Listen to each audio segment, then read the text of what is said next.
आजकल की दुनिया में झूठों का बोलबाला है।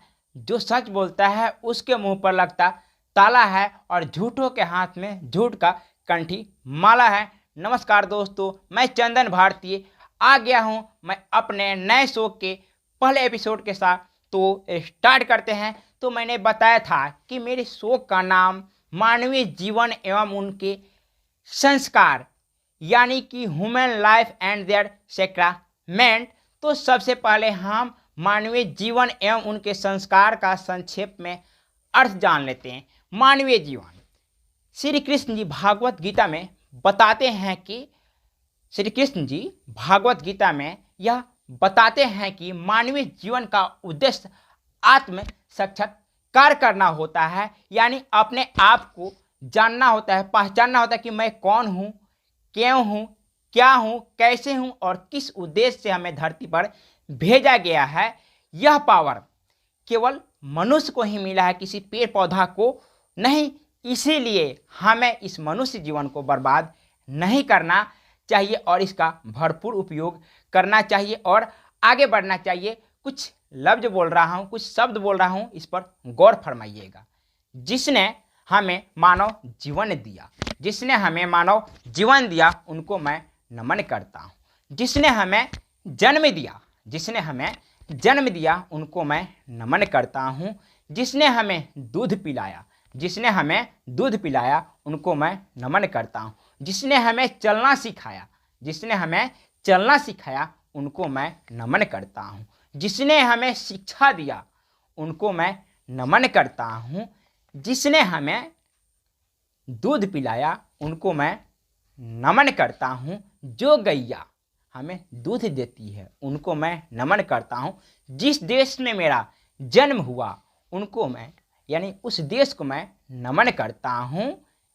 जिस धरती पर मैंने खेला उस धरती माँ को मैं नमन करता हूँ। जो सैनिक हमारे देश की सेवा किए थे, जो कर रहे हैं और जो करेंगे, उन सैनिकों को मैं नमन करता हूँ। याद रखिएगा दोस्तों, यहाँ जितनी भी बातें हमने बताई वे सभी बातें मानवता के अंतर्गत आती है। अगर मानव शब्द का अगर सही से डिफिनेशन देखा जाए तो वह मानवता ही होता है। मानवता का अर्थ यानी कि मानव में दया की भावना होनी चाहिए, वह सभी वस्तुओं का मान सम्मान करे, यही तो मानवता है। अब हम लोग जानने का प्रयास करेंगे कि यह मानवता जो शब्द है वो कहाँ से आया। तो याद रखिएगा दोस्तों, मानवता शब्द कुरान के अनुसार बताया जाता है कि इस पृथ्वी के सबसे पहले इंसान का नाम आदम था। ऐसा माना जाता है कि आदम से ही मानव शब्द की उत्पत्ति हुई है। और हिंदुओं में ऐसा बताया जाता है कि मनु के स्मृति के अनुसार पृथ्वी के सबसे पहले इंसान का नाम मानव पड़ा। अब हम लोग जाने कि मानव शब्द की उत्पत्ति कब से हुई।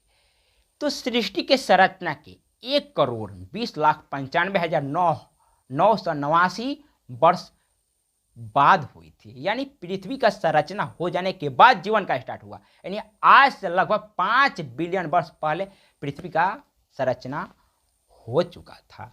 तो याद रखिएगा दोस्तों, अगर आप लोग चाहते हैं कि पृथ्वी की संरचना के बारे में मैं डिटेल्स जानकारी दूं तो आप लोग कमेंट में ज़रूर बताइएगा। अब हम लोग आगे बढ़ते हैं। क्या ये तो मानव शब्द के बारे में हम लोग जान लिए, अब जानेंगे जीवन। जीवन क्या है। तो जीवन का अर्थ होता है कि प्रत्येक स्थिति में चलते रहना, आगे बढ़ते रहना, आगे जाते रहना ही जीवन नाम है, जिसको हम लोग कहते हैं स्ट्रगल इज लाइफ बोलते हैं। यानी संघर्ष ही जीवन है, संघर्ष ही जीवन है। अब हम लोग इसको विस्तृत रूप से अध्ययन करेंगे, इसका उद्देश्य जानेंगे कि जीवन का उद्देश्य क्या होता है। जीवन का उद्देश्य है अपने आप को जानना, मैं कौन हूँ, क्यों हूँ और कैसे हूँ। जब हम लोग अपने आप को पहचान लेते हैं, जब हम लोग अपने आप को पहचान लेते हैं तो हम अपने आप यानी खुद के समस्याओं से निकलकर समाज के कल्याण में जुट जाते हैं।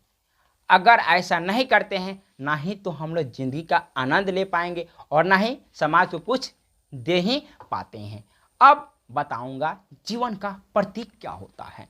जीवन का प्रतीक होता है आग और पानी। यह जीवन देता भी है और लेता भी, यानी कि जीवन को ले भी सकता है और दे भी सकता है। अब एक एक करके मैं आगे बातों को बढ़ाऊंगा। अब हम लोगों को मिलेगा क्या, हमारा जो चैप्टर था मानवीय जीवन एवं उनके संस्कार, जिसमें से मैंने 2 शब्दों को बता दिया, मानव और जीवन बता दिया। अब बचा आपका संस्कार। तो संस्कार एक ऐसा शब्द है जिसकी उत्पत्ति संस्कृत से हुई है, याद रखिएगा दोस्तों, इसको डिटेल्स बताएंगे। तो संस्कार का अर्थ होता है शुद्धता, पवित्रता होता है, या सजाना, व्यवस्थित करना होता है। शाब्दिक अर्थ के रूप में देखा जाए तो इसका अर्थ होता है कि जो भी विकार हम लोग में होता है, उस विकार को, कमियों को दूर करना ही क्या संस्कार का अर्थ होता है। अगर देखा जाए संस्कार का अभिप्राय, तो संस्कार का अभिप्राय होता है कि मनुष्य को सामाजिक प्राणी बनाने के लिए, मनुष्य को सामाजिक प्राणी बनाने के लिए उसके शारीरिक, मन और मस्तिष्क को पवित्र बनाना बहुत ज़्यादा जरूरी होता है। अब हम लोग जानेंगे क्या कि संस्कार का उद्देश्य क्या है, किस कारण से संस्कार दिया जाता है। तो संस्कार देने के पीछे क्या कारण है, क्यों सभी लोग आजकल लगे हैं क्या संस्कार देने में। देखिएगा, संस्कार उचित न मिलने के कारण बच्चा गलत ट्रैक पर चला जाता है, गलत मार्ग पर चला जाता है और बहुत सारी गलतियां करता है। आज देखिएगा बच्चों की गलती के कारण क्या होता है, माता पिता का मान सम्मान खाक हो जाता है। और केवल उसमें बच्चा का ही गलती नहीं होता है, माता पिता का भी गलती होता है। इसको मैं आगे डिटेल से बताऊंगा, अभी संक्षेप में हमें बताना है, पूरा बाद में बताऊंगा। तो अब हम जानेंगे क्या कि इसकी उत्पत्ति, नहीं सॉरी, यहाँ बता रहे थे उद्देश्य बता रहे थे। तो उद्देश्य जो है क्या है, किस उद्देश्य से, यानी इसका उद्देश्य क्या होता है, ये जानेंगे। तो संस्कार का उद्देश्य है कि मनुष्य के अंदर छिपी हुई शक्तियों को जगाना और अशुभ शक्तियों से बचाना, यानी खतरनाक शक्तियों से बचाना। मानव में दोनों गुण होता है, अच्छाई और बुराई दोनों होता है, दोनों एक साथ जगता है।